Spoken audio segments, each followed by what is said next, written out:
No one will ever be able to convince me that this genetic mutated group of humans are born with a soul.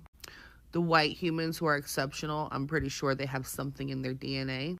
And yes, I know a lot of good white humans, but most of them have something a little sprinkled down the line from generations ago. USA is proof that the genetic mutated group of humans are not born with a soul. This country could be literally what we advertise it to be if white humans were good people and had souls. But it looks like they don't, because this country is perpetually in shit because of white humans. White humans make it stagnant. White humans keep it mediocre. White humans commit the most atrocities in this country, yet white humans don't hold other white humans accountable. And that's why I say you will never ever be able to convince me that white humans are born with a soul. They were not born with a soul. Hello guys, welcome back to the channel. I'm hoping that you are doing super great from whatever you're watching me from. As you know, I'm your host and presenter Jindok Stories, and I'm hoping that you are doing super great from whatever you're watching us from. Now, there's something that I want us to talk about, and I think this is really important, especially to black folks. And as much as these are white people that are coming out talking about this, I feel like this is a really, really important subject that we need to talk about. Now, let's get into it.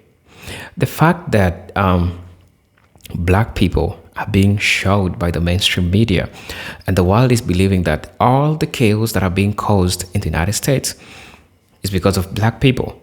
But do we really know the root cause of all these things? Who really created all these problems? Right? As much as the mainstream media is trying to push that all these mistakes, theft cases, black on black violence, and all these things, it is being always showed to be like it is black folks that are doing these things.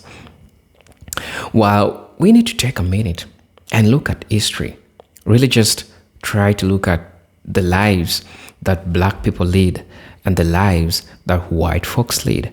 I think that's what we need to do. And then after inferring from historical things that happened, and then from there, we need to again sit down and now see who has really brought harm to the society. Right? As you think about that, it really pains me to the fact that we have a group of continental Africans, including me sometimes back because I didn't know this, what the mainstream media really tried to show about black people, what black people did. And I think most of it is being done today. And this whole thing is being engineered. But if you ask a person to take time, it's not a matter of black person or white person doing crimes to begin with, right? Any person does crime in the United States because we also have white on white crimes. We have white on black crimes. We have black on white crimes, and vice versa, and vice versa. All these things are happening concurrently. But what they'll tell you that this problem is being caused by black folks. That's what they want to tell you, and that's what they will tell you. So as a result, this is what you need to put your interest on. And just watch this video.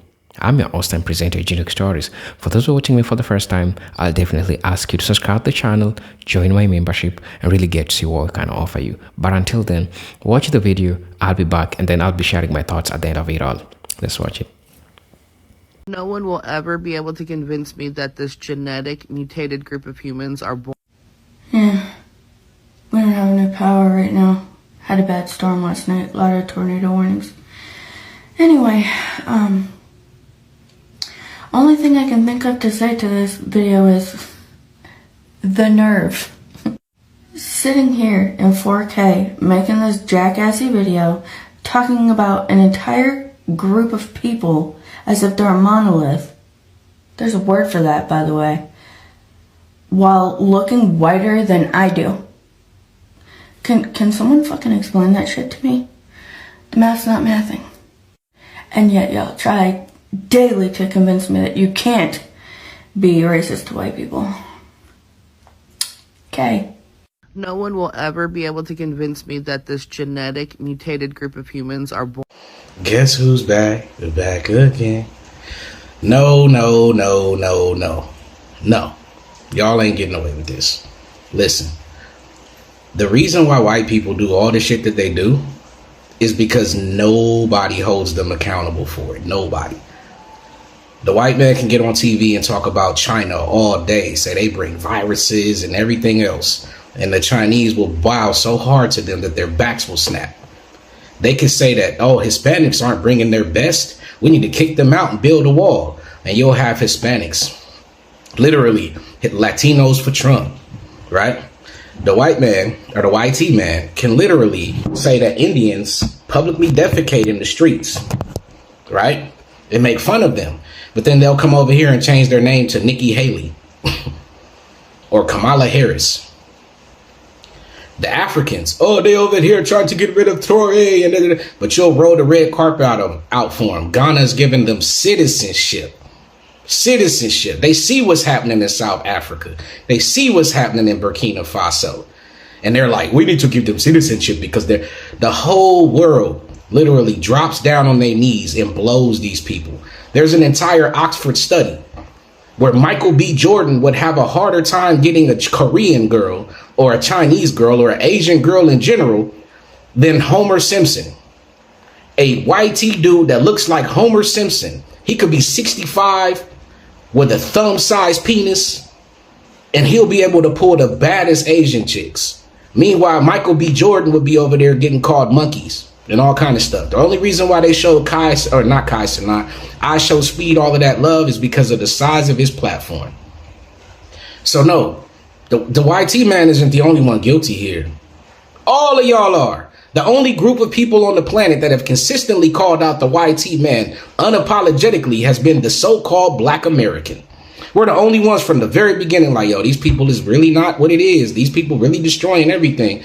Native Americans, oh, you guys are erasing our culture by calling yourselves Indians. Y'all literally invite the YT man who you claim stole your land and marched y'all on the Trail of Tears to the powwow. Y'all give him roll. You know how many YT people got Cherokee cards? They got more YT Cherokees than Jeep owners. So the fact that y'all sitting there talking about the YT man is how did these people get this powerful? Look, Black Americans, so-called Black Americans, we do not have any nuclear bombs. We do not have a military. We don't even have a nation. We're the only people on the planet that are homeless. You can say, well, y'all African. Where? If I go to anywhere in Africa right now, I have to check in with their immigration. I have to go through their citizenship process. Regardless, even if I have a DNA test that says I'm from Cameroon or I'm from Nigeria, I can't just walk in there and be like, hey, what's up, y'all? I'm home. I got to go check in. I got to make sure I know their laws, their constitution, their flag song. I had no part in creating. That ain't our home anyway. But the point is that I can't just walk into anywhere in Africa and just be like, I'm African now. No, I have to go in there and swear in and sign papers and spend money and get permits. You know how I know this? I have businesses all over the world. I have a business in the Philippines. I have 2 in America, and I have 1 in Estonia. And the reason why I have a business in Estonia is because it gives me access to European grant money. The reason I have 1 in the Philippines, it gives me access to ASEAN grant money. The reason I have 2 in America is 1 is a nonprofit. The other one is a for-profit. I take my for-profit gains, donate them to my nonprofit, and then boom, tax. Anyway, that's a whole different scenario. I ain't gonna go into that. But anyway, what I'm telling you is that the only group of people who are homeless have no military. We have no uniform. We have no. We don't even have a flag song. We got a few the so-called FBA flags, but none of them are officially recognized. We don't have a passport that says Black American, copper-colored, Hebrew Israelite, Yahushua, none of that. We're the only people who are literally nomads in this planet, and we're the only ones consistently saying, "Hey, these people need to be checked." And yet, y'all are just hating. Slavery was a long time ago. Until it comes to your doorstep. Until your African leaders are getting knocked over or having 20 attempts on them. Or until your Chinese people are all of a sudden shop shutting down because nobody's buying your stuff because they blockaded you. Or until Indian immigration is being shut down. All of y'all, they had Indians building shrines for Trump. And now they kicking y'all out by the droves. Until your YT boyfriend leave your little Asian behind, and next thing you know, he calling you all kind of names and derogatory names, and all of a sudden you're like, wow, where did this come from? Nobody holds them accountable. And so I don't blame them for their behavior. Just imagine if you could wake up, go steal everybody's shit, whoop their ass, smash they women who run to you. They roll out the red carpet and nobody ever says, hey, you shouldn't be doing that. That's not right. And then those with the power to say that's not right sit back and say, well, you know, no problem, so we ain't gonna say nothing. Y'all love that skin so much. Y'all love that illusion so much that it's consuming you. And I can't wait until it digests y'all the way it did us. But here's the difference. We've survived them. Y'all don't have the makeup that we have. Y'all don't have the resilience that we have, which is why, despite everything they've done, from having us swinging from trees like Christmas tree ornaments, to dragging us behind trucks, to feeding our babies to alligators, we still smile, we still create new dances, we still try to build, we still try to do the best we can, and y'all will sit there and talk about black on black crime, and y'all so ghetto and ratchet. Why? Most of those ghetto and ratchet people are tethers, and I'm gonna do a line on that. A lot of those people y'all see on those videos on TikTok and stuff like that, pretending to be us, ain't even us. It's people from the Caribbean, from Jamaica, people from Africa, pretending to be us. Y'all don't even know. LeBron James is not even a foundational black American. Kobe was. Michael Jordan was. Notice the difference. Kai Cenat is not a foundational black American. If I go through the list of people who are not, Cardi B is not a foundational black American. Candace Owens is not a foundational black American. The majority of Barack Obama was not a foundational black American. Neither was Kamala Harris. What I mean by foundational is actually black Americans. These were people from other places that were pretending to be us. Most of your talking heads that speak on our behalf are not us. They look like us. They're not us. And I can prove it. I can show you their genealogy. I've been working lately. Y'all have no idea why I've been so quiet. For one, I've been running my businesses, and it's been a lot of work, man. But number two, I've also been writing like crazy. I have 4 people I send all my writings to. One of them is a black Jew. I mean, he's a black dude that grew up Jewish. The second one is a black Muslim. The third one is a black Christian pastor. And the fourth one is black agnostic. But he's from Rome. He lives in Rome. The reason why I send my writings to them is because I break down a lot of the Greek, I break down a lot of the Hebrew, and I break down a lot of the scripture. My blogs are insane, but I only send it to these 4 people. And the reason why is because they can never agree on anything. And so if they agree with one of my blogs, then that means it's on point. And that's my litmus test. But trust me, I have a blog called Thy Hidden Ones. I've only got 2 posts up, but I got about 18 posts baking, waiting for their feedback. But I've only got 2 officially up right now. But don't worry, more is coming. But I'm just here to say, man, go watch her video. Go watch her video and see what she's saying. And what she's saying is literally enablement. Y'all enabled this. You enabled these people to behave like this. Nobody has ever checked them. So don't cry about it now. I hope you feel the full pressure of the boot on your neck like we did. And I hope it crushes your windpipe like George Floyd. That's all I got to say about that. Shalom, shalom. I'm going to talk about white people selling their souls. So hear me out. This one's going to be kind of a long one. And please tell me what I get. Oh my God, my lips are so dry. Wrong in the comments, because I probably will. In doing ancestral work, I've come to realize that my ancestors understand the fact that they are traitors to humanity at large. What does that mean? Let's do some history. The easiest one for me to talk about is this red hair right here. If you didn't already know, in the last 100+ years, Irish people were not considered part of whiteness here in the United States. Now, I want to make it clear before I continue that this is not an invitation to feel like we're still oppressed, because we're absolutely not, which we'll get into later. You'll come to find in most of my videos, I like blaming the Roman Empire for like everything, and it's because I'm human and I want to blame somebody, but so let's start there. There were the Celts, which is a huge umbrella term for a whole bunch of indigenous tribes. We've lost a lot of that knowledge. And they lived in the mid to upper part of Europe. Slowly but surely, the Romans continued squashing them further and further up. And during that process, they did this thing called assimilation. Our ancestors fought for hundreds of years to not lose their history, their culture, their practices, but the Romans understood the power of belief systems and understood how to enact spiritual warfare / just psychological warfare on humans. And so they culturally appropriated a lot of the belief systems that they held and started infusing it with their own. And slowly but surely, it kind of murkied the waters. And so now, instead of being Druids, we're Catholic and Christian.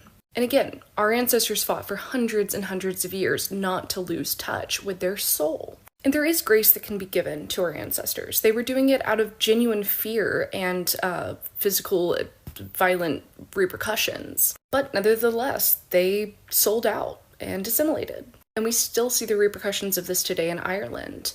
The languages are mostly gone. The practices were mostly word of mouth, as most indigenous groups are. And it almost feels impossible to reconnect with that because we've lost so much. And this is why I have beef with New Age spirituality in a lot of ways.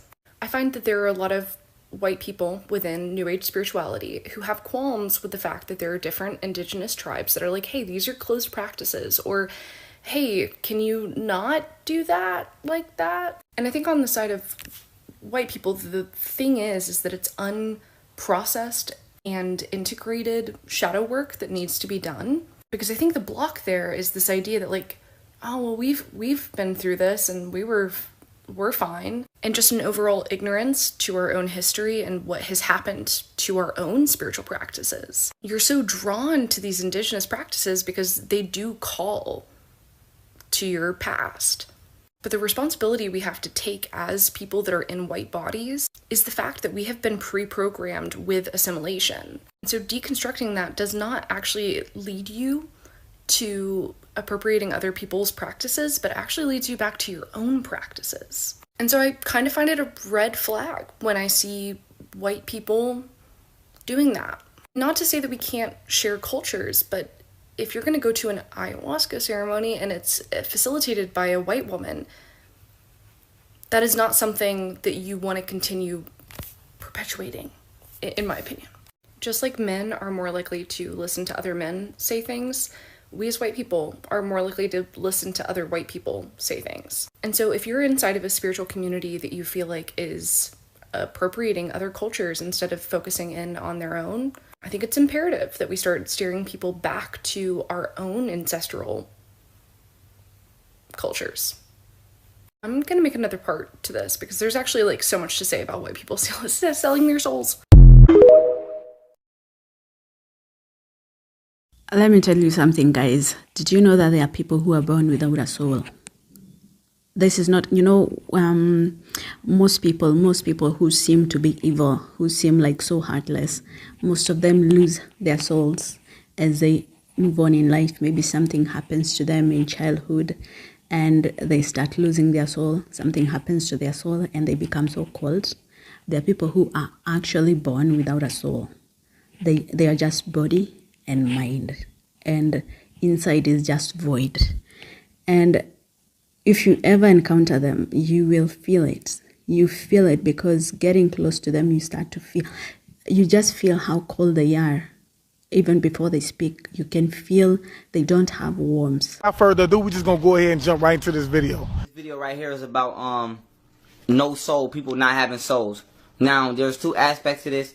Some people are actually not humanoids or melanated light beings, and they don't exist past this dimension, so they don't come to this dimension or realm with a soul. So, for example, Caucasians, 85% of Caucasians are born with calcified pineal glands. The pineal gland is an organ which allows the head of the soul to take a seat in the vehicle, which is the body. By them not having having calcified pineal glands, their bodies cannot inhabit a soul. So that is one aspect of a person not having a soul, or an entity not having a vehicle that inhabit a soul. So they just walk around like zombies on the physical realm. But the aspect I'm using is how people, specifically melanated beings, can come into existence with a soul and end up without one. Now the point I'm about to make here is environment. The definition of an environment is the circumstances which influence a living organism. Now before I go on, I have to give you a perspective. We understand that we are not these bodies. We are the souls that inhabit these bodies. So you have to stop looking at the construct as you're a body with a soul. No, you're a soul with a body. So with that being said, you are the controller of the physical realm. Now what happens is when the physical realm becomes overwhelming with negative phenomena, the soul can no longer want to take place in that experience and eject. Now, an example I'm going to give you of this is, you have people who go through such life traumatic situations that they actually disconnect from themselves. Now, before I break that down, I'm going to give you the connection.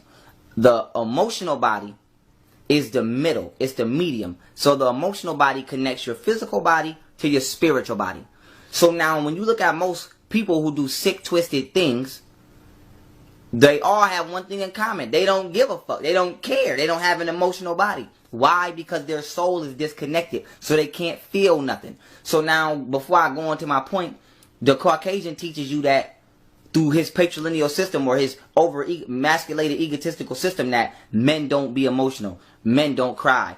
Don't hold your girl hand in public. Don't do anything that will invoke love and emotion. Why? Because that keeps the spirit out the body. Because if you're not emotionally present and you don't know that the emotion is like a meter to let you know that your soul is here, then you won't know. You won't never try to get yourself present in this realm because you've been disconnected. Now, I'm not saying go outside and act like a female or be homosexual. It's everything that's balanced. But what I'm saying is there is a certain level of emotional stability that everybody should attain, because that lets you know how present you are here in this body. Now, going back to my point, let's say a little girl or a little boy has been molested or touched when they was kids or their whole life. We all grew up in hellish house homes.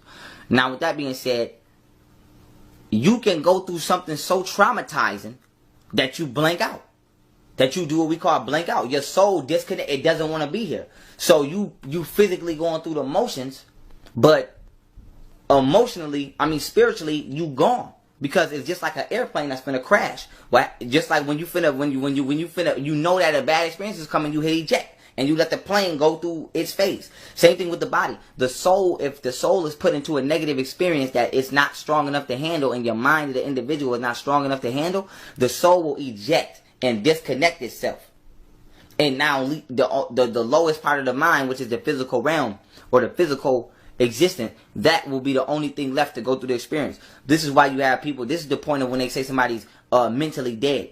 You're not really mentally dead. It's just your soul is not present. You're not conscious. It's like when people walk up the street and they be on the phone. They're so focused in the phone, they're not conscious. They're not present. And you walk right into something and you be like, damn, I didn't even see that. And it was right there. Because your body's on autopilot. But all your consciousness is focused somewhere else. This is the same thing with a traumatic experience. Your consciousness goes somewhere else. And now your body, and you just going through life on autopilot. So now coming back to my point.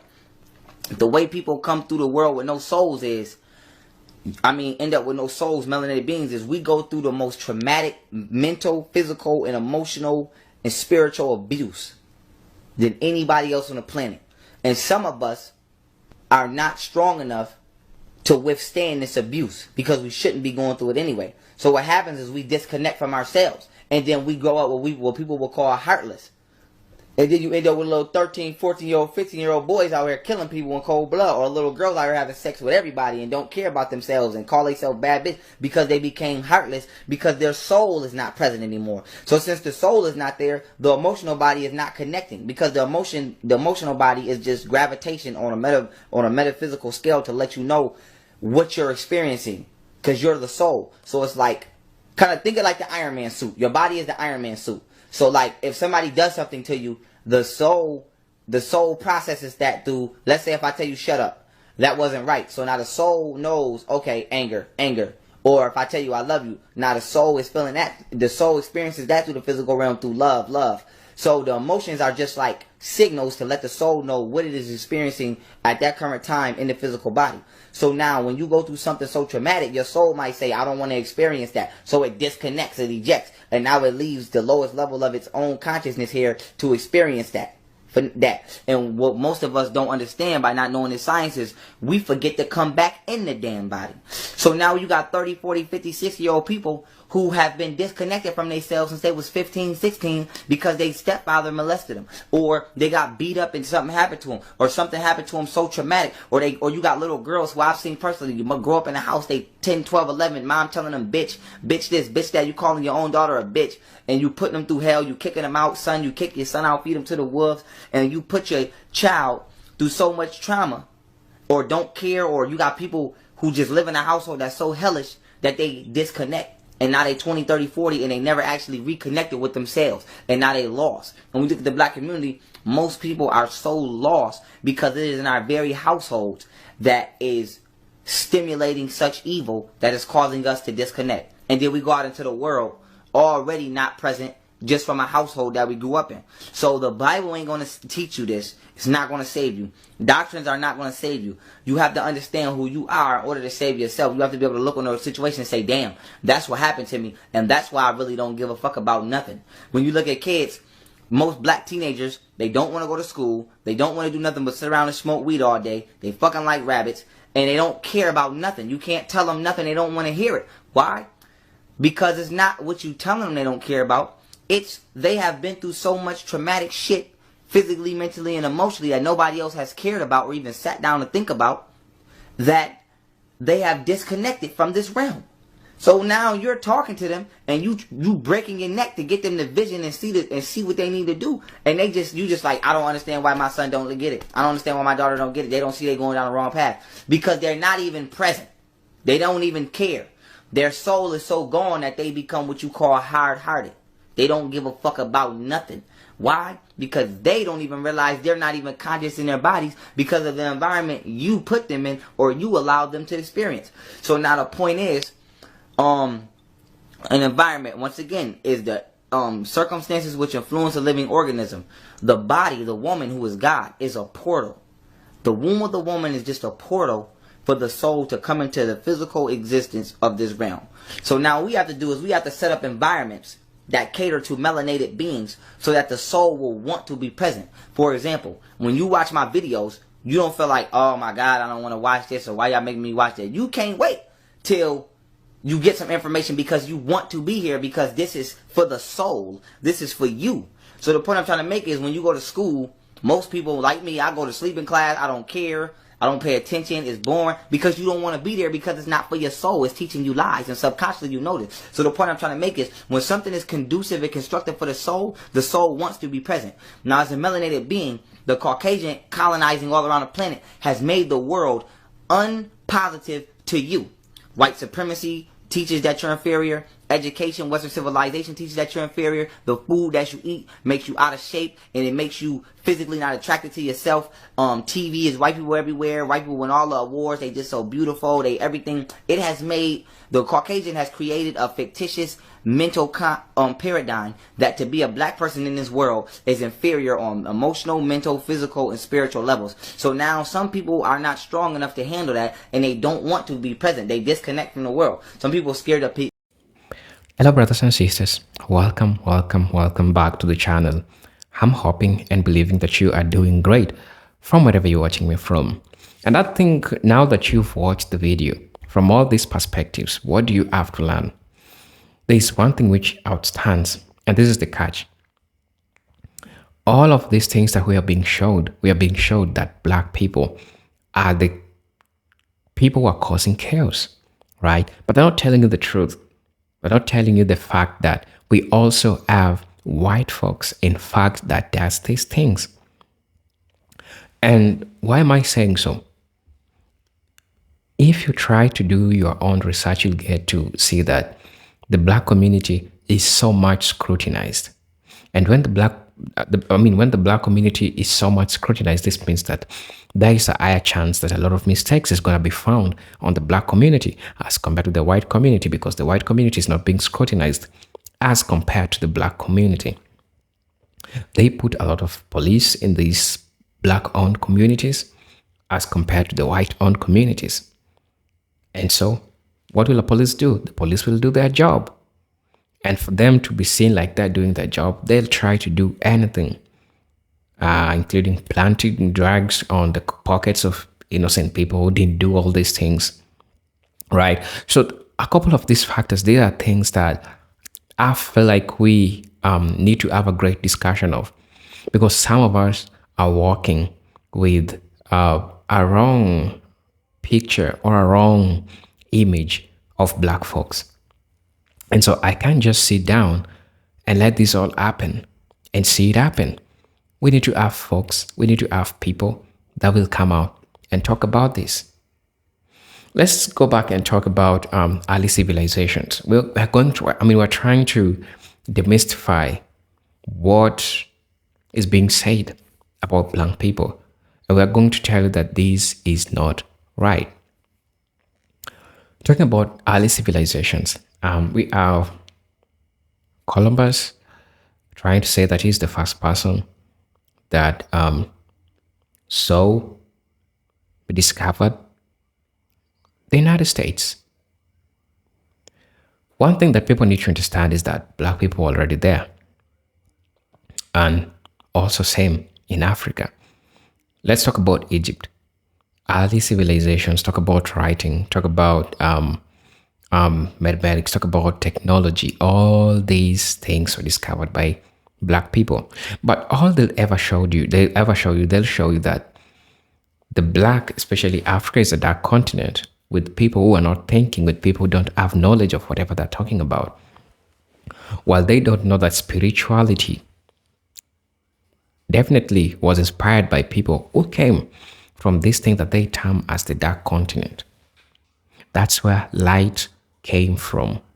Light came from the place that they called the dark continent. That's Africa. We talk about spirituality. And that's how diabolical it gets. It really leaves me with question and it hurts me and it pains me getting to see a number of Africans because of lack of education, probably that's the truth. And I was there sometimes back, believing and thinking that there was nothing good that came from a black person. And that majority of good things came from white people. This is true because when I try to reflect back from where I grown, people used to refer to white folks as semi-gods, like a white man is a god. That's how they saw them. That's how they referred to them, because they came up with inventions like aeroplane, because they came up with inventions like cars. They come up with inventions, a number of things. And so since our textbooks that we are learning in schools are showing the names of these white folks as they are the ones who discovered all these things, we need to understand that all this was pioneered by a black person. And that's when we get to understand how the tarnishing happened and how they did the tarnishing. While black people are so welcoming, regardless, be it Afro-Latinos, be it Africans themselves, be it black Americans, be it black Brazilians, be it black Brits, wherever in the world, you'll always find them so welcoming. A number of cases we have seen hostility. I'm not saying all white folks, but a number of them, we have seen hostility towards black people, especially in airports, in these places. And what does this have to tell you about human behavior, right? This says a lot. And so, I really want to know what you think about this, because I feel like these are really, really great discussions that we need to have, that we need to talk about, because these are things that are affecting black people like firsthand. And then in the mainstream media, they're going to be showing, black people doing certain things. Of course, you'll see in the video, it is a black person that is being arrested for doing A, B, C, and D. But why aren't they showing you the white folks? That's the question. So this misrepresentation and historical revisionism that they did is making some of us walking with the wrong picture of who black people are. Today, you're seeing white folks coming out, calling each other out, confronting each other for the atrocities that they did for each other. So when all these things happen, what does that tell you? That tells you that we still have and living still with long shades of traumatic lies that were told about black people. Imagine walking somewhere and a person says a stereotype about you, something that you've never done, but since you're a black person, you'll need to live with it because it was said about you. So when you think about all that, let's think about the magnitude that the lies has harmed black folks, especially of the United States. I don't want to say much about this topic, but I hope you find this video so helpful. I hope you find my commentary also so helpful. I'm your host and presenter, Jindox Stories. But until then, let me see you in my next video. Peace, love, and harmony. Salute.